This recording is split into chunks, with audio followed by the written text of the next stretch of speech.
तर मित्रांनो, घरी आल्यावर मामीने दार बंद केल्यानंतर आम्ही दोघेजण आत खोलीमध्ये आलो. घरात आल्या आल्या आम्ही दोघेजण सोफ्यावर बसलो. सोफ्यावर तर आम्ही एकमेकाला चिकटूनच बसलो होतो. मी मामीच्या खूपच जवळ होतो आणि मामी आता माझे जास्तच लाड करत आहे असं मला वाटू लागलं होतं. थोडा वेळ तिथेच बसून मामीने माझे लाड केले व ती मला म्हणाली, तुला फ्रेश वगैरे व्हायचं असेल तर जा आणि फ्रेश हो. मी म्हणालो, नाही मामी, आता काय फ्रेश व्हायचंय, आता तर मस्त झोपायची वेळ झाली आहे. तसं मामी मला म्हणाली, बरं ठीक आहे, मग तू एक काम कर, तू इथेच बसून थोडा आराम कर, मी जरा फ्रेश होऊन येते. मी म्हणालो, बापरे, आता तर तुम्ही डायरेक्ट तू आणि मीवर आलात. मी असा बोललो तशी मामी हसली आणि मला म्हणाली, आपल्या दोघांमध्ये आता कसलंच बंधन राहिलं नाही. आता मी तुझी गर्लफ्रेंड बनली आहे ना, मग असं नको का बोलायला. मी हसलो. तेव्हा ती म्हणाली, राजेसाहेब, रागवू नका, मला असं बोलायची सवय आहे. मी तुमच्या मामांना पण कधी कधी असंच बोलते. मी म्हणालो, हो, काहीच हरकत नाही, तुम्ही बिनधास्त वाटेल तसं बोला, तुम्हाला जसं बोलायचं तसं, आणि बोलण्याबद्दल मला तुमचा अजिबात राग येत नाही. मी पण तुम्हाला अधूनमधून एकेरी बोलतोच ना. मग मामी म्हणाली, ठीक आहे, मला तुम्ही खूप आवडता, तुमचा स्वभाव खूप छान आहे. मी म्हणालो, अहो मामी, हे तुम्ही मला आता सांगताय, जेव्हा तुमच्याकडे राहायला येऊन आता चांगले 15 दिवस होऊन गेलेत तेव्हा. आणि मी हसायला लागलो. मग मी म्हणालो, मी तर ज्या दिवशी तुमच्या घराची पहिली पायरी चढलो त्या दिवसापासूनच तुम्ही मला आवडायला लागलात. खरे तर मी तुम्हाला जेव्हा तुमच्या लग्नात पाहिलं तेव्हाच खूप पसंत आल्या होत्या. मी असं बोललो तेव्हा मामी म्हणाली, चल चावट कुठला, बस आता शांत हो. आणि मामी हसू लागली. मग मी सुद्धा शांत बसलो. असंच आमचं बोलणं चालू असताना ते अर्ध्यावर सोडून मामी बाथरूमकडे पळाली. मी म्हणालो, एवढी गडबड आहे? तशी ती म्हणाले, अरे थांब, मला सू लागली आहे. मी हसत म्हणालो, बरं ठीक आहे, जाऊन या. ती बाथरूमकडे गेली आणि घाईघाईत तिने दार बंद करायचे विसरली, त्यामुळे ते अर्धवट उघडच राहिलं. ती घाईतच आत जाऊन खाली बसली. मी ते पाहिलं आणि हळुवारपणे ज्या ठिकाणी बसलो होतो तिथून हळूच उठलो आणि तिच्या पाठोपाठ गेलो. दरवाजामध्ये जाऊन मी थांबलो आणि हळूच तो आत ढकलला. दरवाजाने कर असा हलकासा आवाज केला आणि तो पूर्ण खुलला. मामीची साडी वर होती आणि ती आपला कार्यक्रम उरकत होती. ती खाली बसली होती आणि दुरून एक धार दिसत होती. एक विशिष्ट संगीतमय आवाज येत होता. मी डोळे विस्फारून अजून काही दर्शन होते का ते पाहू लागलो. तेवढ्यात तशी मामी मला म्हणाली, अहो राजेसाहेब, जा ना तिकडे, काय बघतात डोळे विस्फारून. मी काहीच बोललो नाही. मी एकदम शांत होतो. तसं मामी परत हसली व ती उठली. तिने तिथं पाणी टाकले आणि मग उठून माझ्याजवळ आली. ती माझा घालगुच्चा घेत मला म्हणाली, अलीकडे तुम्ही खूप चावट झाले आहात. मी म्हणालो, हे कशावरून वाटतं मामी तुम्हाला? तेव्हा मामी मला म्हणाली, चावटपणा नाही तर काय होता हा? आता मी वॉशरूमला गेले आहे तर तुम्ही तिकडे सुद्धा आलात. खरं तर आता तुम्हाला याची काहीच गरज नव्हती. तुम्हाला जर बघायचीच आवड होती तर तुम्ही मला डायरेक्ट पण बोलू शकला असता ना. मी काय दाखवायला नाही म्हणाले असते, तरी तुम्ही हा चावटपणा केलाच. म्हणून मी म्हणाले, तुम्ही खूप चावट झालात. तसा मी मामीला म्हणालो, काय मामी, असं काहीच नव्हतं. तेव्हा ती म्हणाली, मग काय बघायला आला होता तुम्ही? आणि हो, तुम्हाला आणखीन एक सांगायचं होतं. तसा मी म्हणालो, काय सांगणार होता? मग मामी म्हणाली, मी जे काही सांगणार होते ते खूप विशिष्ट आणि खूप मस्त आहे. मी लगेच म्हणालो, मग सांगा ना ते, मला पण ऐकायची खूप इच्छा झाली आहे. मग ती म्हणाली, तुम्हा पोरांना खूप हौस असते ना चोरून बघायची. मी म्हणालो, अरे काय आता तुम्ही मामी पण. मग मामी, अहो जे तुम्हाला बघायचं होतं ना ते सर्व काही मी दाखवते. पण मला कळलं नाही तुम्हाला नेमकं काय बघायचं होतं. कारण पोरांना वेगवेगळ्या गोष्टी पाहण्याची हौस असते. तर तुम्हाला नेमकी कोणती हौस आहे मला कळले नाही ना. मामी खूप चावटपणे बोलत होती. मग मी म्हणालो, जाऊ द्या मामी, मला काहीच बघायचं नव्हतं. मी फक्त तुम्हाला बघायला आलो होतो. ती म्हणाली, असं आहे का? मग ठीक आहे. मी इथे बसते आणि तुम्ही मला बघून घ्या. त्यासाठी बाथरूमकडे येण्याची काहीच गरज नव्हती. मामी खूप खेचत होती. मग मीही थोडा चावट होत म्हणालो, बरं तुम्हीच सांगा आता की बाथरूममध्ये असं काय होतं जे बघायला मी आलो असेल? तशी ती पटकन उत्तर देत मला म्हणाली, मला माहिती आहे, तुम्ही चिमणी बघायला आला होतात. मी चावटपणे म्हणालो, म्हणजे तुमच्याकडे चिमणी पण आहे का? मग ती म्हणाली, हो आहे ना, पण तुम्हाला नाही का हे माहीत? मी हसत म्हणालो, नाही बाबा, मला काही माहीत नाही की तुमच्याकडे चिमणी आहे, कारण मी तर ती कधी पाहिलीच नाही ना. मामी चावटपणे म्हणाली, ठीक आहे, दाखवते, कारण बाथरूममध्ये तर तुम्हाला दिसले नसेल ना. मग ती म्हणाली, चला आता झोपायला. आपल्याला आता खूप उशीर झालाय. जेवण पण खूप झालंय. आता मला खूप झोप येत आहे. मी म्हणालो, हो, ठीक आहे, चला मग. मग मामीनं माझ्या हाताला पकडलं आणि पुढे चालू लागली. मामीची ही सवय मला खूप आवडायची, कारण जरा काही झालं आणि जरा इकडे तिकडे जायचं म्हणलं की लगेच मामी माझा हात पकडायची आणि मला इकडे तिकडे घेऊन जायची. मामी माझा हात पकडून मला बेडरूमकडे घेऊन जाऊ लागली. मी सुद्धा हळूहळू तिच्या मागे मागे जाऊ लागलो. जसं आत पोचलो तशी मामीने लाईट बंद केली. मी म्हणालो, लाईट का बंद केलीत तुम्ही? तशी ती म्हणाली, अरे आता झोपायचं नाही का? मी म्हणालो, झोपायचं तर आहे, पण झोप अशी सुद्धा येईल ना, त्यासाठी लाईट बंद करायची काय आवश्यकता आहे?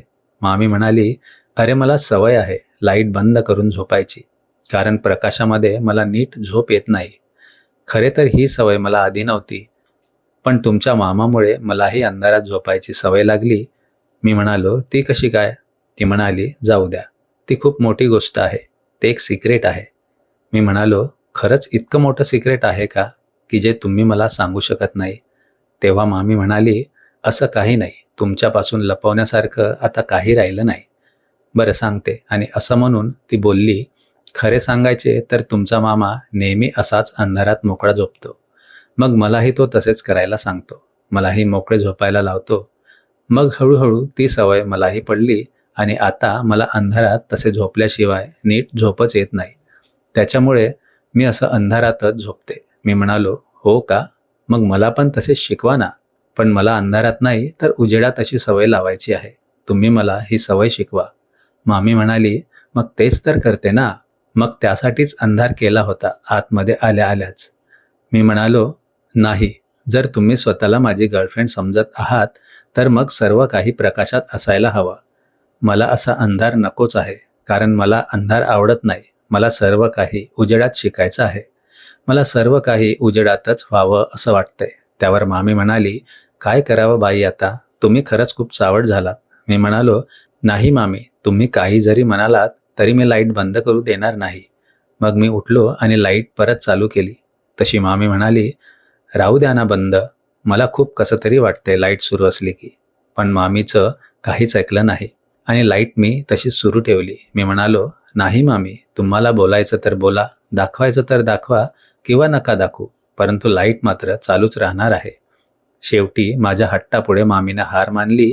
तशी मामी शांत बसत मला म्हणाली, ठीक आहे, राहू द्या चालू, जर तुमची इतकी इच्छा आहे. पण असे बोलताना मामीचा चेहरा थोडा पडला होता. ती जरी नाराज दिसत असली तरी मला हे माहिती होतं की तिला कसं मनवायचं आणि तिला कसं खुश करायचं. म्हणून मी तिला म्हणालो, ठीक आहे, या हाताजवळ, असं म्हणून मी पलंगावर चढलो. मामीचा पलंग म्हणजे मस्त डबल बेड होता. त्याच्यावर मस्त स्पंजची गादी होती. ती स्पंज म्हणण्यापेक्षा डबल स्पंज म्हणलं तरी काही हरकत नव्हती. इतकी ती मऊ होती. त्या गादीवर मला उड्या मारायला खूप मजा येऊ लागली. ती खूपच मुलायम आणि मस्त गादी होती. मी म्हणालो, मामी तुम्ही किती मस्त गादीवर झोपतायत आणि मी मात्र बाहेरच्या त्या सिंगल पलंगावर झोपतोय. तिथली गादी एवढी मऊ नाही. तेव्हा ती मला म्हणाली, मग सांगा ना मामाला, गादी बदलून टाका म्हणा. मी म्हणालो, मामाला कशाला सांगू, तुम्ही आहात ना, तुम्ही द्या बदलून मला ती गादी. मग मामी म्हणाली, अहो साहेब, मला सांगा की आता तुम्हाला इथे झोपायचं आहे की त्या नवीन गादीवर झोपायचं आहे? तुम्हाला जर इथल्या गादीवर झोपायचं असेल तर मग त्या बाहेरच्या पलंगावरच्या गादीचा आता कशाला हट्ट करताय? काय करायचं तुम्हाला त्या बाहेरच्या गादीचं, जर एवढी मस्त गादी तुमच्या नशिबी आहे तर? मी म्हणालो, हो, तुमचं पण म्हणणं बरोबर आहे. मला कशाला विचार करायला हवा तो? ठीक आहे, चला आता याच गादीवर झोपवा आणि शिकवा मला तुमची ती सवय. मग जसा मी त्या गादीवर जाऊन झोपलो तशी मामी माझ्याकडं पाहत म्हणाली, बरं शिका मग आता. आणि ती हळूहळू मोकळी होऊ लागली. ती जशी उतरवत होती तसं मी तिला वेगळ्याच भावनेनं बघत होतो. शेवटी तिने सा उतरवून बाजूला ठेवली आणि आता ती फक्त त्या छोट्या क त माझ्यासमोर होती. तिचे ते व्यक्तिमत्व माझ्या नजरेसमोर मला दिसत होते. आता मात्र माझी पूर्ण नजर त्यांच्यावर एकवटली होती आणि मी एकदम त्या नजरेने तिच्याकडे पाहत होतो. तेवढ्यात मला ती म्हणाली, एवढं काय बघताय माझ्याकडं? याच्या अगोदर कधी पाहिलं नाही का? तसं मी म्हणालो, मामी, तुम्हाला खूप वेळा पाहिलंय, परंतु ह्या रूपामध्ये आज मी तुम्हाला पहिल्यांदाच पाहतोय. कारण तुमचं हे देखणं रूप आहे ते खूपच मनमोहक आहे. तेव्हा मामी म्हणाली, खरंच का?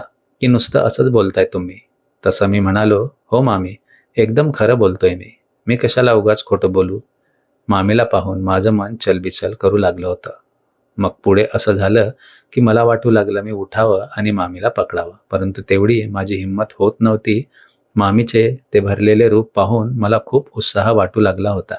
मी हिंमत करून मामीच्या जरा जवळ गेलो. तशी मामी म्हणाली, काय झालं? काय करतायत तुम्ही? तेव्हा मी म्हणालो, मला कंट्रोल होत नाही. मामी म्हणाली, अरे देवा, जर आता कंट्रोल होत नाही तर मग पुढे कसं शिकवणार? थांबा ना. तिच्यावर फक्त मोजके शिल्लक होते. ते पाहून मी उत्साहात म्हणालो, मामी, ते पण मोकळे करा ना.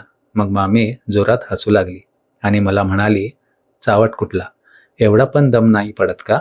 इतकी घाई झाली असेल तर तुम्हीच करा मग. आणि ती जवळ येऊन बसली. एवढ्यात ती म्हणाली, माझं तर झालं, पण तुमचं काय? आता तुम्हीही सुरुवात करा. मी हसू लागलो आणि म्हणालो, मामी, मला लाज वाटते. ती मला म्हणाली, का? जर मी स्त्री असून हे सर्व करू शकते तर तुम्ही पुरुष का नाही? तुम्ही तर पुरुष आहेत. तुम्हाला कसली लाज वाटते? हे काही बरोबर नाही. मला नाही पटत हे सर्व. मी म्हणालो, बरं, काय करायचं सांगा तुम्ही. काय करू जे तुम्हाला योग्य वाटतंय? तसं मी करतो. ती म्हणाली, बरं राहू द्या, काहीच नाही. जे करायचं ते मी करते. मग ती पुढे सरसावली आणि तिनेच सुरुवात केली. बघता बघता तिने सर्व मोकळं केलं. आता माझ्यावर काही शिल्लक होते. ती मला म्हणाली, आता ते तरी तुम्ही काढता का मीच काढू? मी म्हणालो, छे, अजिबात नाही. कारण मला खूप लाजल्यासारखं होत होतं. मी खूप लाजत आहे हे मामीच्या लक्षात आलं आणि मग तीच पुढे सरसावली. ती राहिलेली झपाट्याने काढू लागली. मी म्हणालो, थांबा मामी, मला गुदगुल्या होत आहे. मी स्वतः काढून टाकतो. असं म्हणून मीच हळुवारपणे स्वतः काढली आणि बाजूला ठेवली. आता मी मोजकीवरच होतो. मी आता तसाच झोपायला जाऊ लागलो. तशी मामी मला म्हणाली, काय हे? तसं मी म्हणालो, तुम्ही पण तेवढं ठेवलंय ना, म्हणून मी पण तेवढंच ठेवलं. ती मला म्हणाली, अच्छा, असं आहे का? का ठीक आहे मग. थांबाच तुम्ही. मला अंथरुणात येऊ द्या, मग सर्व काही समजेल तुम्हाला. मी ठीक आहे म्हणालो. असं म्हणाल्यानंतर मामी जवळ आली आणि आल्यानंतर दोघांनी पांघरण्यासाठी खूप मऊ मऊ आणि खूप मुलायम रजई घेतली. त्या रजईमध्ये मामी घुसली आणि मला म्हणाली, या रजईमध्ये किती छान वाटतंय ना? मी म्हणालो, हो मामी. मग मला म्हणाली, आवडली का रजई? मी म्हणालो, हो मामी, मला सर्व काही खूप आवडलं आहे. मग ती लगेच म्हणाली, सर्व काही म्हणजे? मी लगेच म्हणालो, तुम्ही पण आणि ही रजई पण, आणि मोठ्याने हसू लागलो. मग मामी म्हणाली, अहो हळू हसा, किती मोठ्याने हसतायत तुम्ही. मी म्हणालो, का? इथं आपलं हसणं कुणी ऐकणार आहे का? आपला बंगला एवढा मोठा आहे आणि आजूबाजूला आपल्या घराच्या शेजारी तर कोणीच नाही. मी कितीही मोठ्याने ओरडलो किंवा कितीही मोठ्याने हसलो तरी बाहेर माझा आवाज अजिबात जाणार नाही हे मला माहिती आहे. माझा आवाज ऐकून ना कोणी शेजारी इथे येणार आहे असं म्हणून मी आणखीन जोरात हसू लागलो आणि त्यांना म्हणालो, हा बंगला आपला स्वतःचा आहे. आपण जर भाडेकरू असतो तर आपल्याला घरमालकाची भीती असते. मामी म्हणाली, हो, तेवढी गोष्ट मात्र खरीच आहे. आपण जर इथे भाड्याच्या घरात असतो तर घरमालकाची एक मनात भीती असतेच. मग ती मला म्हणाली, चला मग आता पुढचा कार्यक्रम चालू करूया. मी म्हणालो, काय मामी, चिमणीची गोष्ट तर तुम्ही पार विसरूनच गेल्या. तेव्हा ती म्हणाली, आधी तुम्ही दर्शन द्या, माझी खूप इच्छा आहे. मी म्हणालो, बरं ठीक आहे, तुम्ही स्वतःच बघा कुठे आहे तर. मी एवढं बोललो आणि मामी लगेच राहिलेली सरकवू लागली. मला खूप कसे तरी वाटू लागले. मी तिला विरोध करू लागलो, मामी प्लीज असं काही करू नका, मला खूप लाज वाटते हो, असं मी म्हणू लागलो. परंतु मामी काही ऐकण्याच्या मनस्थितीमध्ये नव्हती. तिने शेवटी खेचलीच. त्याच्यावरून हात फिरू लागली. मी म्हणालो, मामी हे काय करताय? मला खूप लाज वाटत होती. मग मामी मला म्हणाली, तुझा? बापरे.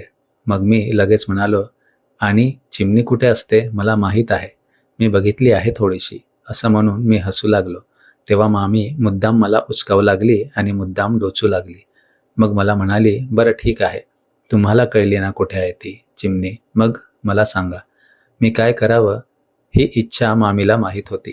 मग मामी मला जसं जसं डिवचू लागली तसं मी मामीला जास्त झटाजोम करू लागलो. मग हळुवारपणे ती मला म्हणाली, सांगा ना, चिमणी कुठे दिसली तुम्हाला? मी म्हणालो, थांबा आता. आता तर मी दाखवतोच, पण मला आता रोखू नका.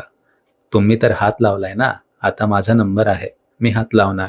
थांबा आता. असं म्हणून मी राहिलेली वळू लागलो. तसं ती मला म्हणाली, फाळताय का? थांबा. मग ती मला म्हणाली, थांबा थांबा, मी काढते. असं उचललेल्या कमरेच्या खालून अगदी हळुवारपणे बाजूला केली. मी ती बाजूला ठेवली. आता मला खूप मजा येऊ लागली होती, पण अजूनसुद्धा माझी हिंमत होत नव्हती की तिला हात लावावा. मामी पोपटाशी जास्तच खेळू लागली होती. ती त्याला स्वतःकडे ओढू लागली होती. त्याला वाकडं तिकडं करू लागली होती. मग मी म्हणालो, पोपटाची मान मोडून टाकताय की काय? थांबा, चिमणीचे कसे हाल करतो बघा आता. असं म्हणून मी तिच्या जवळ गेलो आणि चिमणीच्या वरच्या बाजूला मी असं घट्ट धरण्याचा प्रयत्न केला, पण मला तिथे जंगल दिसत होतं. तसा मी म्हणालो, मामी हे कसलं जंगल आहे? तसं ती म्हणाली, तुमच्या पण इथे जंगल आहे ते बघा ना. मला नवीनच तुरडी केस येऊ लागली होती. ही कंडिशन बघितल्यानंतर मामीच्या ते लक्षात आलं आणि ती म्हणाली, आपलं ठेवायचं झाकून आणि दुसऱ्याचं बघायचं वाकून, हीच तर मराठीमध्ये म्हण आहे आपल्याकडे. मी म्हणालो, हो, बरोबर आहे तुमचं. मला माहीत नव्हतं इथं पण असतात ते. माझ्यासाठी हे सर्व नवीनच आहे मामी. असं बोलल्यावर मामी एकदम हसू लागली. मला म्हणाली, मग आता माहीत झालं की नाही ते? आणि मग मी जोरात हसलो आणि म्हणालो, हो, अगदी सेम टू सेम असतं. पण एक गोष्ट सांगू का? ती म्हणाली, हो सांगा ना. माझ्याकडे खूप कमी आहेत आणि तुमच्याकडे इतके जास्त, ते कसे काय?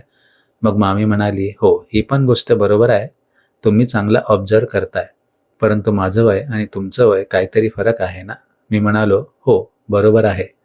थांबा, मला खेळू द्या. असं म्हणून मी हलक्या हाताने खेळू लागलो.